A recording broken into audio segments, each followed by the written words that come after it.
apakah istilah gereja setan pantas disebut gereja? Bukankah gereja adalah tubuh Kristus, Prof. Yan? Jadi gereja setan itu kan munculnya di Amerika. Nama organisasinya Church of Satan, pahamnya atau ajarannya Satanism. Di Amerika itu istilah gereja tidak hanya untuk Kristen. Kalau ke Amerika Serikat, ada di situ Church of Islam, Church of Buddhist, dan seterusnya. Sehingga ketika Anton Sander Lavey, itu pencetus gereja setan ini kan, membentuk ini dan mendaftarkannya ke pemerintah Amerika Serikat, mereka didaftarkan. Karena memang tidak ada peraturan di Amerika Serikat yang mengatakan bahwa istilah church atau gereja hanya untuk Kristen. Nah, jadi memang ya kita bisa saja setuju atau tidak setuju terhadap policy dari pemerintah Amerika Serikat. Lalu di sana, makanya di Amerika Serikat itu banyak sekali aliran maupun lembaga keagamaan. Sejauh tidak menimbulkan keonaran atau gangguan keamanan, diizinkan apapun isi ajarannya. Nah, tapi kalau nanti misalnya melakukan tindakan kriminal, kita ingat misalnya David Koresh ya, dan yang lain-lain yang mengakibatkan pembunuhan atau bunuh diri, nah itu baru dilarang atau ditindak. Nah, rupanya Church of Satan ini di Amerika Serikat ini belum menimbulkan gangguan keamanan dan tindakan kriminal, sehingga sampai sekarang ya masih diizinkan. Jangan lewatkan aliran gereja setan. Kursus Teologi Dasar yang ke-7 STFT Jakarta bersama Pendeta Jan S. Aritonang PhD, Guru Besar STFT Jakarta dan penulis buku berbagai aliran di dalam dan di sekitar gereja. Kata penutup oleh Pendeta Binsar Jonathan Papahan PhD, Wakil Ketua 4 Bidang Public Relation STFT Jakarta dan dipandu oleh Monica Michelle, Public Relation STFT Jakarta. Saksikan selengkapnya dalam podcast edukasi series 14 dan 17 April 2023 pukul 19 waktu Indonesia Barat di YouTube channel Jan S. Aritonang Official. Inspiration, Education, Collaboration.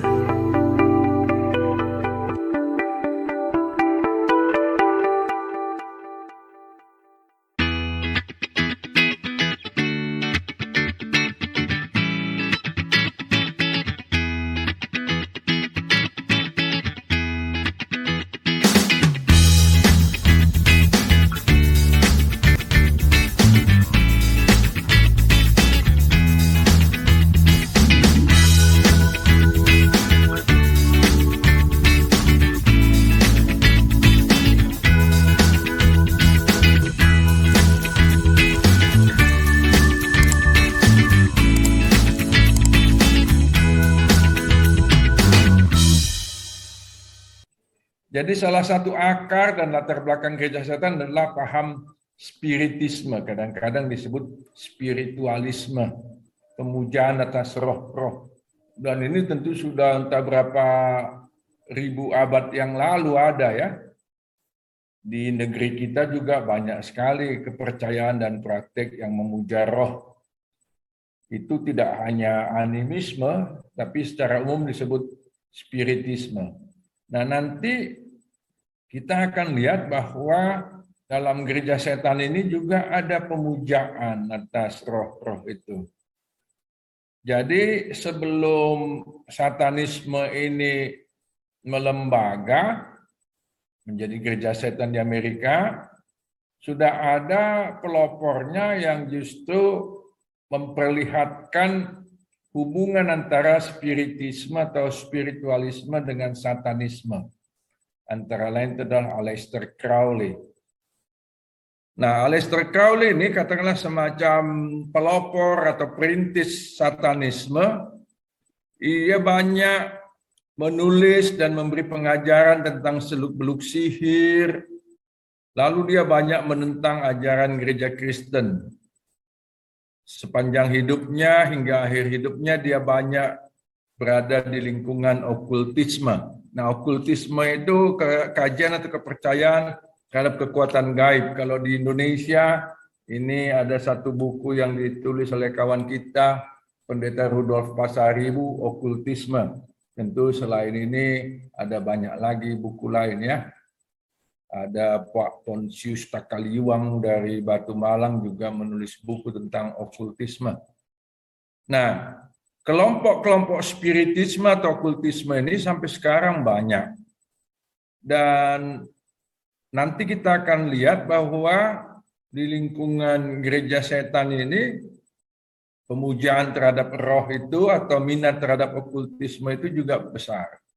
Nah, tokoh utama dan pendiri gereja setan ini, yang membentuk gereja setan ini tahun 1966, Anton Sandor Lavie.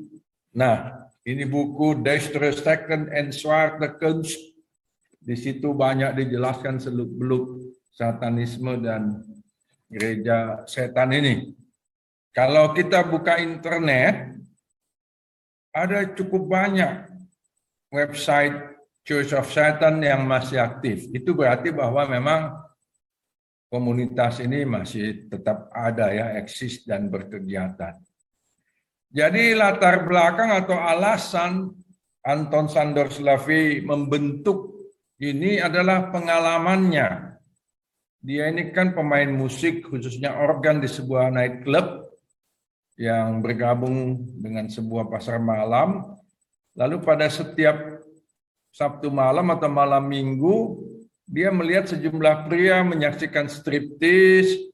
Lalu orang yang sama pada hari Minggu pagi datang ke gereja mengikuti kebaktian di gereja yang tak jauh dari nightclub itu. Lalu ketika mereka beribadah, mereka juga gemar sujud di bangku tobat, mohon pengampunan. Lalu malam Minggu berikutnya kembali lagi menonton. Lalu Anton Sandor Lavie berpikir, kalau toh kegiatan yang di nightclub ini menarik, sekalian saja kita bentuk sebuah komunitas religius untuk mengimbangi gereja yang katakanlah gereja arus utama atau gereja tradisional. Nah, berdasarkan pengalaman itu, Lavie juga yakin bahwa kekuatan kedagingan manusia, carnal power, tidak bisa dikalahkan. Lalu dia jadilah menjadi pendeta atau pemimpin tertinggi Church of Satan. Dia mencukur rambutnya, kepalanya pelontos. Tentu saya tidak mau mengatakan siapapun yang berkepala pelontos, pastilah dia penganut satanisme.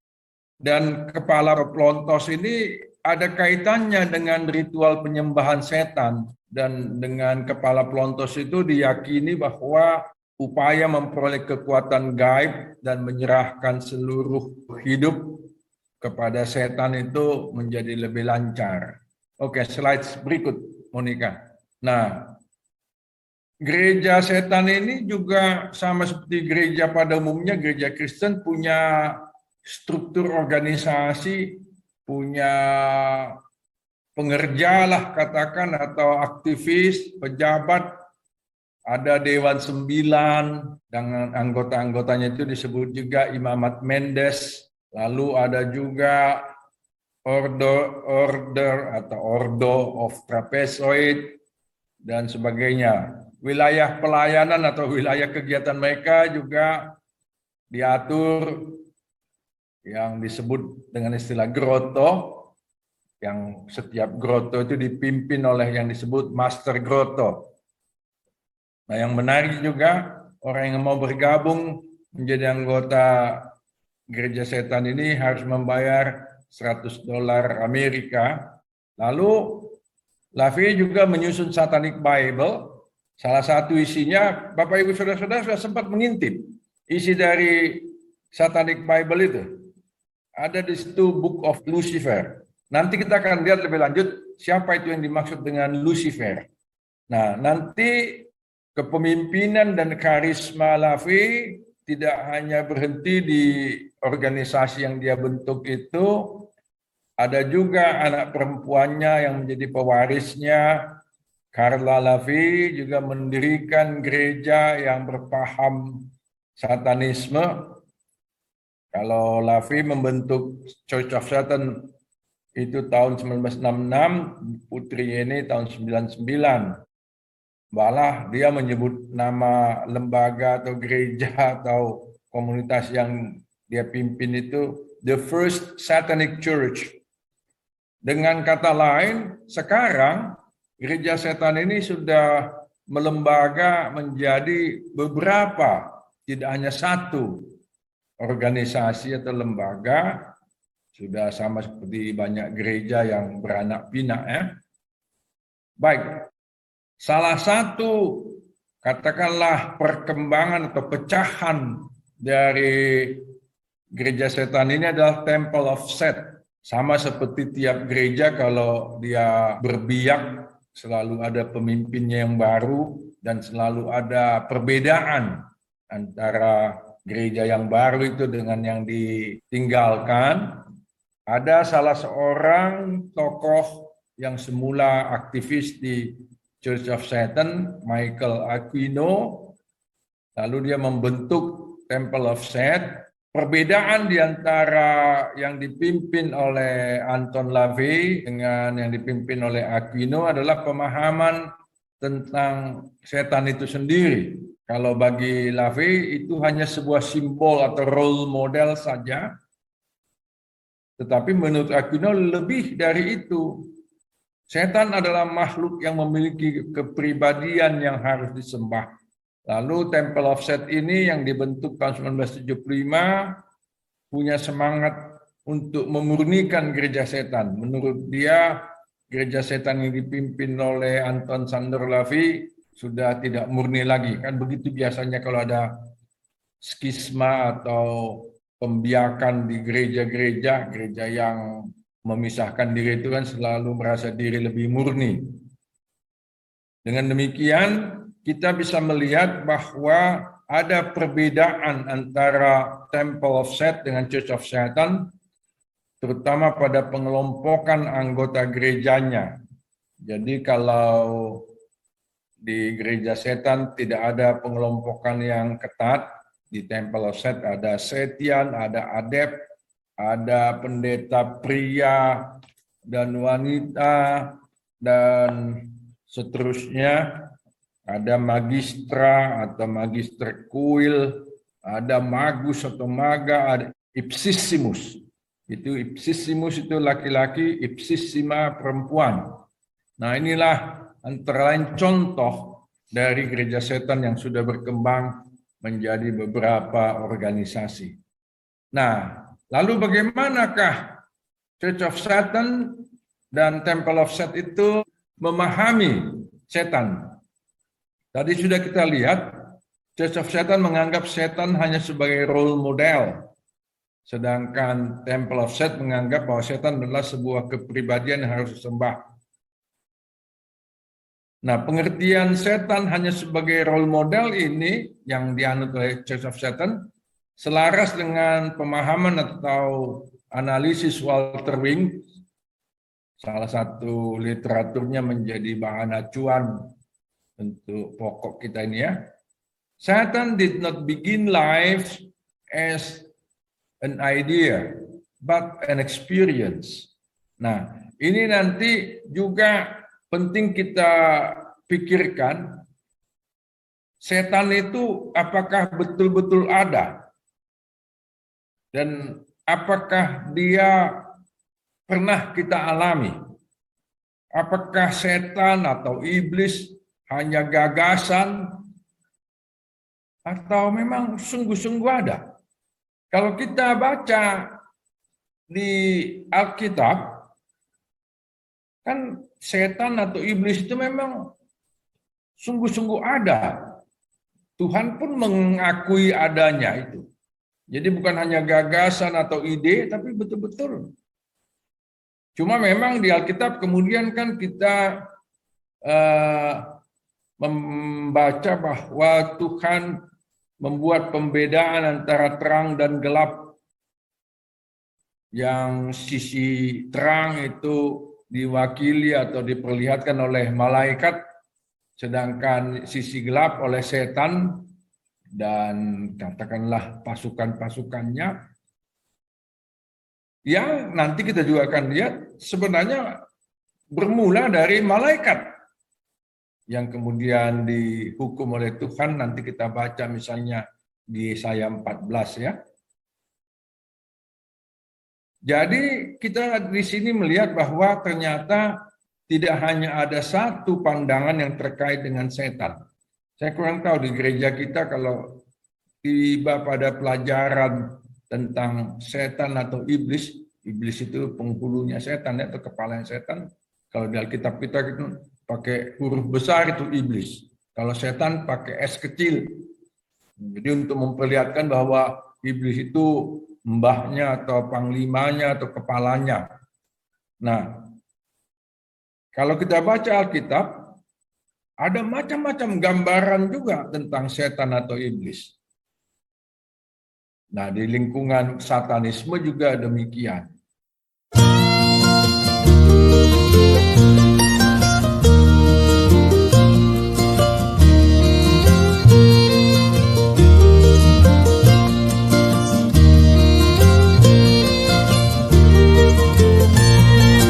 Jan S. Aritonang Official, Inspiration, Education, Collaboration.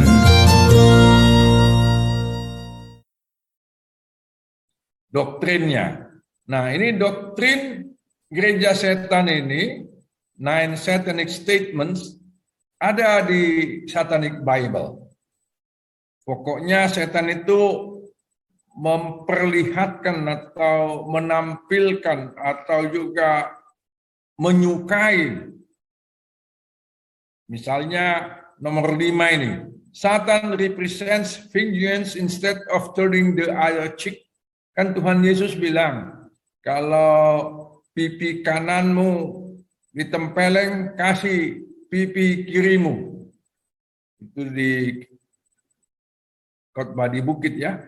Tapi di sini gereja setan mengatakan setan itu justru mewakili atau memperlihatkan atau mempraktikkan balas dendam, bukan memberi pipi yang lain.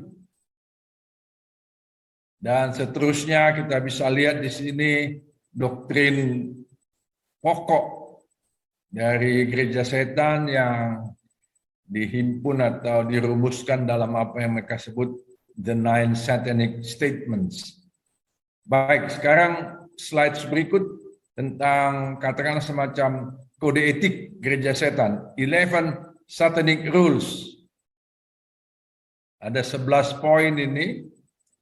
Ini menarik juga apa-apa yang dikatakan di sini. Jangan memberi pendapat atau nasihat kecuali kalau kau diminta. Sebagian kelihatannya ada bagus ya, tapi coba kita lihat nomor 11. When walking in open territory, bother no one. Jadi kalau berjalan di tempat yang terbuka, jangan mengganggu orang. Kalau ada seseorang mengganggumu, minta dia menghentikan. Tapi kalau dia tidak menghentikan, hantamlah dia. Baik, nanti Bapak Ibu sendiri bisa lihat 1 sampai 11 ini ya. Ada banyak yang kelihatannya bagus ya. Do not harm little children. Jangan sakiti atau berlaku tidak baik terhadap anak kecil. Nah, ini kan bagus ya. Jadi tidak semua yang dikemukakan oleh gereja setan ini jelek-jelek. Ada juga yang kelihatannya bagus sehingga itu yang menjadi daya tarik atau yang membuat orang tertarik untuk ikut ke dalam komunitas ini. Nah, ini praktik gereja setan. Ada perjanjian darah. Ini ditulis dengan menggunakan darah sendiri. Lalu ada black mass, misa hitam. Nah, di gereja setan ini juga ada misa dan mereka sebut itu misa hitam. Zwarte mis bahasa Belandanya. Ini salah satu gambar yang diambil ketika penyelenggaraan misa hitam ini ya. Ini Bapak Ibu bisa lihat ini ya. Jadi altarnya itu perempuan yang telanjang, lalu nanti dituangkanlah ke mulutnya cairan atau minuman dan sebagainya. Lalu di sini kan kita lihat ada tokohnya yang pakai jubah kayak pendeta juga ya, yang memimpin upacara itu. Jadi memakai hosti, tetapi pelaksanaannya justru sangat mencemarkan misa di gereja Katolik. Lalu di dalam acara mereka biasa digunakan obat bius, narkotika, minuman keras, karena itu dianggap sebagai mediator untuk mengantar manusia kepada keadaan trans. Apa bahasa Indonesia trans ya? Kesurupan kah atau apa? Dan ekstasi. Nah istilah ini bagi kita sudah sangat biasa ya. Lalu, nah ini yang mungkin bagi kita menimbulkan pertanyaan, bagaimana sebuah komunitas yang mengaku sebagai komunitas religius membenarkan sadisme dan kekerasan. Tapi memang ini biasa di lingkungan mereka, kalau sudah masuk ke dalam keadaan trans dan ekstasi itu, maka banyak dilakukan kekerasan, sadisme, penelanjangan tubuh, penganiayaan, bahkan sampai pembunuhan dengan macam-macam alasan. Lalu di dalam acara atau ritual mereka banyak perlengkapan, jubah hitam, kayak jubah pendeta lah itu ya, altar batu. Nanti di atasnya dibaringkan altar yang hidup, biasanya seorang perempuan. Lalu ada topeng, lalu ada balfomet atau lukisan tentang setan, ada pentagram, ini salah satu simbol dari gereja setan, bintang 5 terbalik dengan kepala kambing di dalamnya. Lalu ada chalice, piala untuk misa, eliksir, obat mujarab untuk segala macam penyakit, bahan utamanya anggur, lalu kayu bermodel falus, lalu pedang. Nah ini pedang ini justru bentuknya seperti salib yang terbalik. Kalau salib kita itu kan kaki salib yang lebih panjang daripada bagian kepala salib ya. Kalau salibnya gereja setan, yang paling panjang itu justru yang di atas. Lalu ada gong dan lain-lain. Nah, lalu ada macam-macam hari besar. Ada Walpurgisnacht 30 April, malam sihir suci, lalu itu menjelang Mei. Berarti menyambung dengan Walpurgisnacht. Lalu ada Halloween. Nah, tentang Halloween ini kan macam-macam praktiknya ya. Kita ingat apa yang terjadi baru-baru ini di Korea Selatan sampai banyak yang meninggal. Lalu di Indonesia juga anak-anak remaja senang menyelenggarakan Halloween. Tapi ya begitulah. Hal-hal seperti ini sudah menyebar juga sampai ke negeri kita ini. Macam-macam lagi hari-hari besar ya. Ini sebenarnya bukan nomor 7 ini nyambung dari nomor 6 ini ke nomor 7. Jadi sebenarnya satu nomor ini, nomor 6 ini sampai ke nomor 7 ya. Baik, berikutnya sekarang dari kalangan Kristen ada yang berusaha untuk mengimbangi pemahaman satanisme atau gereja setan ini. Antara lain di sini saya kutip 2 saja, Wiersbe dan Karman, Yongki Karman, dosen di sekolah kita. Wiersbe menyatakan di dalam daftar acuan ada tulisannya ya. Di Alkitab ada 4 jati diri, sang penipu, sang perusak, sang penguasa, sang penggugat. Lalu Pak Yongki Karmel menambahkan satu lagi, sang penggoda. Nah, sekali lagi, apakah kita sudah punya pengalaman dengan setan? Pengalaman kita dengan setan ini, dia sebagai apa? Nah, sehubungan dengan ini kan ada juga gambaran yang umum di manusia. Setan itu wajahnya menyeramkan, bertanduk, giginya, taringnya panjang, pokoknya seram. Tetapi di sisi lain justru seringkali setan itu tampil dengan wajah atau penampilan yang mempesona. Dan dengan cara itu dia bisa menggoda manusia. Dengan demikian kita di sini melihat ada 5 perwujudan sifat-sifat yang dimiliki oleh setan. Tapi ini bukan pribadi iblis 5 yang berbeda. Sifatnya yang bisa diidentifikasi sebagai 5 jati diri tadi. Lalu Wiersbe lebih lanjut menjelaskan lagi beberapa kunci untuk memahami perwujudan setan. Pertama, sasaran setan. Siapa sasarannya? Apakah orang yang tidak beragama atau justru yang beragama? Apakah orang yang kaya atau justru yang miskin? Dan seterusnya. Lalu senjatanya. Setan itu pakai senjata apa? Entah untuk menipu, merusak, menguasai, menggugat, menggoda. Dia mempunyai macam-macam senjata. Lalu tujuannya. Dan berdasarkan itu, Wiersbe menyampaikan sejumlah, katakanlah, tips bagaimana cara kita mempertahankan diri dari setan. Lanjut. Nah, di Alkitab seperti yang tadi saya sudah sebut, banyak sekali ceritakah, penyebutankah tentang setan.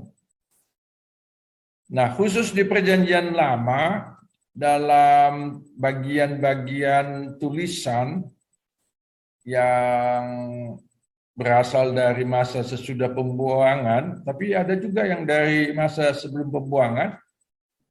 Pembuangan itu kan pembuangan ke Babilonia tahun 587 sampai 538 ya. Nah, dan sampai sekarang kayaknya ini cukup sering dikemukakan kepada kita. Setan itu adalah malaikat-malaikat yang jatuh dari surga.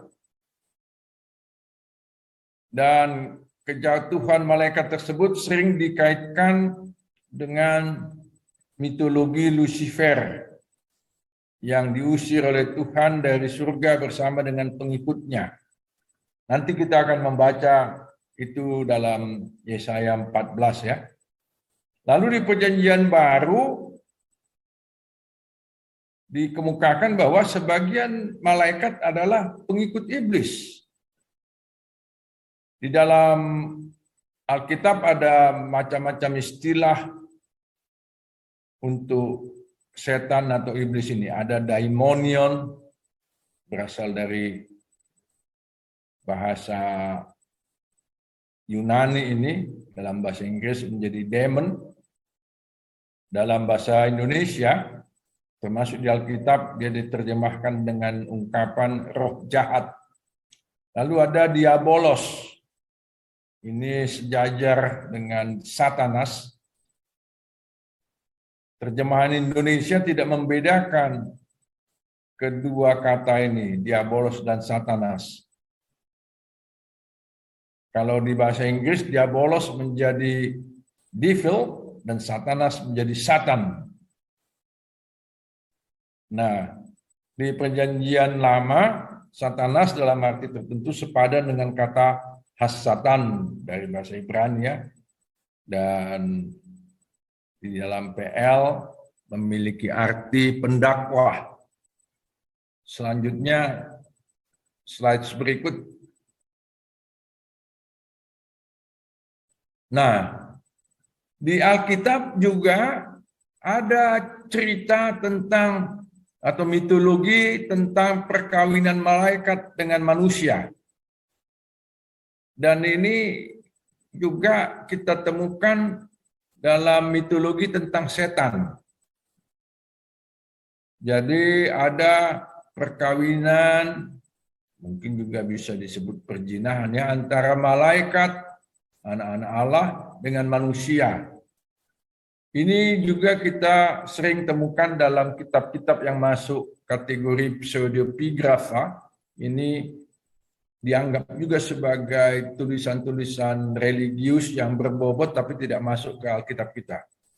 Di situ dikatakan Tuhan tidak menyediakan istri bagi malaikat karena mereka adalah makhluk surgawi. Tetapi kemudian nanti malaikat ini tertarik pada anak-anak manusia dan melakukan entah mau disebut perkawinan atau perzinahan dengan anak-anak manusia tersebut. Nah, dari sini kita juga sekaligus melihat bahwa dalam berbagai mitologi yang juga berpengaruh di Alkitab, malaikat itu laki-laki, bukan perempuan. Ini kan menjelang masa Natal ini kita sering lihat drama atau apalah namanya penampilan di gereja atau di tempat lain, malaikat itu perempuan. Padahal di dalam Alkitab lebih banyak malaikat itu ditunjukkan sebagai berjenis kelamin laki-laki, maskulin. Nah, jadi kita mau katakan apa tentang mitos ini? Karena toh dia ada di Alkitab juga. Apakah misalnya kita mau katakan bahwa setan atau iblis itu adalah hasil perkawinan atau perzinahan malaikat dengan manusia? Tidak semua pengertian itu demikian. Seorang pengkaji atas satanisme ini mengatakan kisah perzinahan antara malaikat dengan manusia adalah cikal bakal terciptanya entitas jahat yang kita kenal sebagai setan. As the result of the lust of God's angels for the daughter of man, together with the fall of angels from God's heavenly council, and the populating of the earth with demons and evil spirits. Dengan kata lain, perkawinan antara malaikat dengan manusia itu justru menghasilkan hal-hal yang luar biasa. Ada manusia berukuran raksasa, di Alkitab juga kita temukan ini. Lalu ada juga yang mencatat bahwa akibat kejatuhan manusia ke dalam dosa digoda oleh iblis, kalau dulunya manusia itu panjang umurnya ratusan tahun sampai 900 sekian, tapi kemudian menjadi terbatas 120 tahun saja. Bahkan di Mazmur 90 dikatakan sampai 80 ya. Oke, jadi macam-macamlah mitos tentang munculnya atau adanya setan ini. Slide berikut. Nah, tentang Lucifer. Ini tadi yang kita sudah singgung. Kelahiran setan atau iblis sering dikaitkan dengan kisah malaikat yang jatuh. Fallen angel, jatuh dari surga ya. Nah, berdasarkan tulisan dari seorang pengkaji satanisme ini, Maurice Cerullo, dikatakan setan itu tidak diciptakan oleh Allah. Jadi dia sudah ada entah dari mana bersama dengan Allah di surga. Dia makhluk surgawi, tapi kemudian diusir dari surga.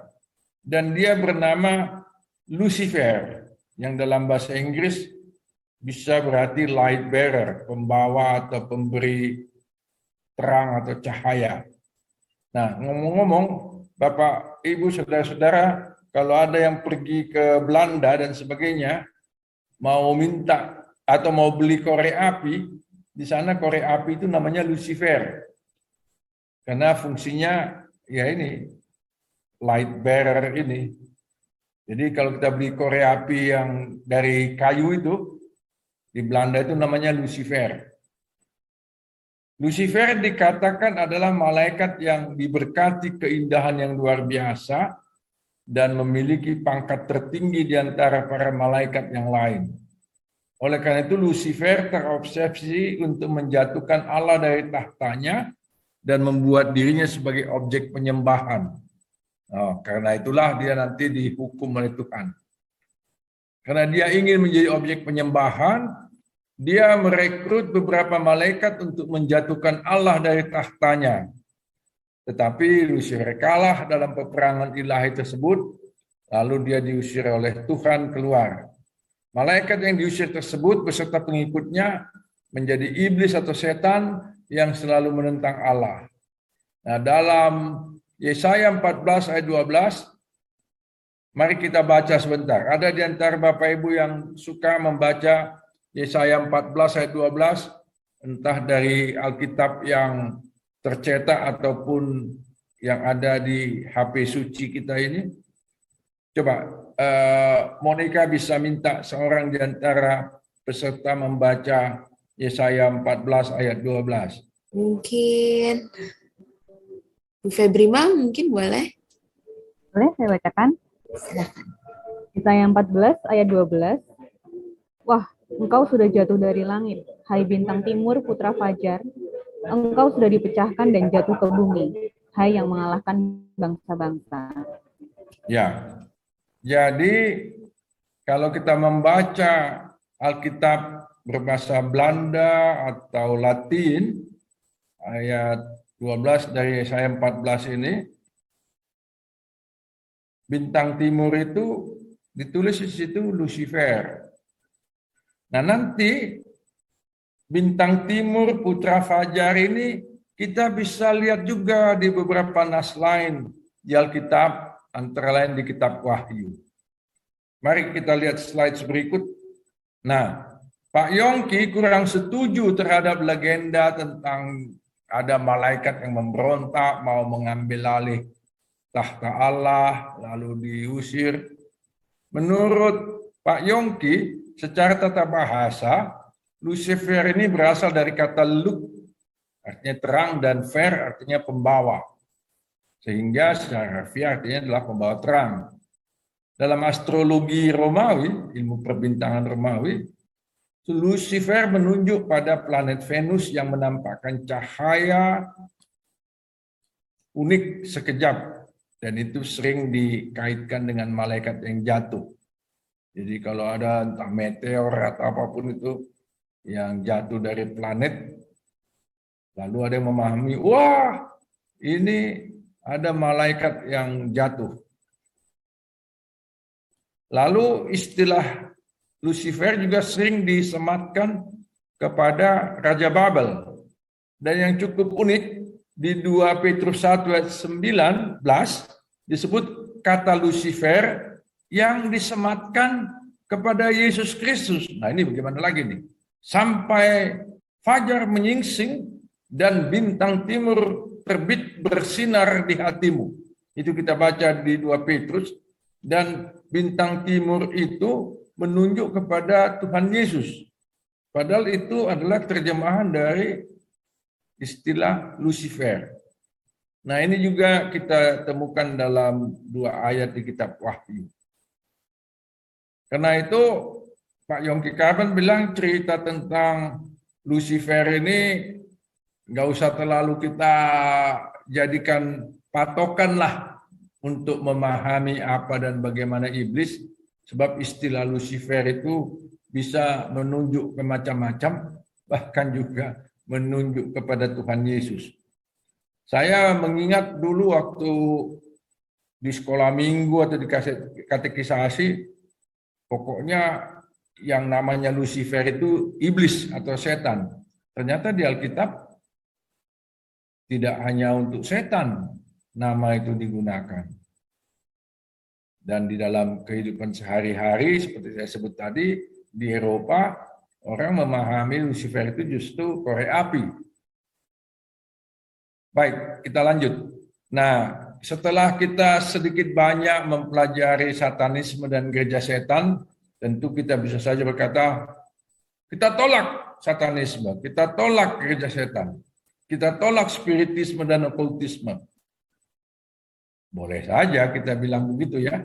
Tapi dalam kenyataannya, ada saja orang, termasuk orang Kristen yang secara sembunyi-sembunyi ataupun terang-terangan menganut ajarannya, walaupun tidak resmi menjadi anggota gereja setan ini. Ini memperlihatkan bahwa satanisme dan gereja setan, jadi satanisme itu paham ya, atau ajaran, dan gereja setan komunitasnya, dia ini punya daya tarik. Dan ada hal-hal di dalamnya yang membuat manusia tergoda atau tertarik untuk menganutnya. Termasuk pada zaman modern, bahkan postmodern. Zaman kita sekarang sering disebut zaman postmodern ya. Nah, gereja setan jelas menyampaikan ajaran dan praktik yang bertentangan dengan Alkitab, bertentangan dengan ajaran Kristen, bertentangan dengan ajaran gereja kita. Tapi sebelum menyatakan penolakan, sebaiknya kita mempelajarinya agar menjadi jelas apa yang hendak kita tolak. Dan kita juga perlu mewaspadai penjelmaannya dalam berbagai bentuk. Ataupun pemahaman yang bisa seakan-akan bagus tapi bisa menyesatkan. Saya ambil contoh ya, di kitab Wahyu itu ada simbol atau angka 666. Bapak Ibu tahu itu ya. Lalu ada yang mengatakan ini simbol setan. Nah, pada satu ketika tahun 2000, kalau saya tidak salah ingat, pada tahun 2006, pada tanggal 6 bulan Juni tahun 2006 adalah diadakan acara yang memperlihatkan lambang 666 ini. Lalu dikatakan, nah inilah kebangkitan gereja setan di Indonesia. Lalu ada persaingan antar perusahaan.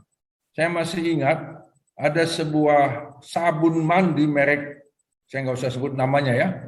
Lalu adalah yang menyebarkan hoax ini ya. Jangan pakai sabun itu, karena di situ ada angka 666. Setan itu. Nah, yang begini-begini jadi seringkali bisa menimbulkan perseteruan atau percekcokan atau permusuhan. Karena itu kita memang harus sangat teliti atau sangat cermat untuk memahami, mempelajari, supaya kita jangan sampai di satu sisi ikut-ikutan menjadi pengikut atau penganut satanisme, tapi di sisi lain jangan terlalu gampang mempersetan kalangan tertentu. Seakan-akan kalau menggunakan simbol-simbol tertentu itu setan. Bapak Ibu mungkin pernah tahu ada yang akan membaca buku saya, Sejarah Perjumpaan Kristen dan Islam di Indonesia. Entah kenapa, waktu diterbitkan BPK Gunung Mulia, tebalnya 666 halaman. Lalu ada yang mengatakan, jangan baca buku itu buku setan. Nah, jadi macam-macam pemahaman yang bisa berkembang di tengah-tengah kehidupan kita ya. Tentang istilah kah, tentang simbol-simbol kah, tentang macam-macam praktik kah. Demikian yang dapat saya sampaikan, nanti kita diskusikan.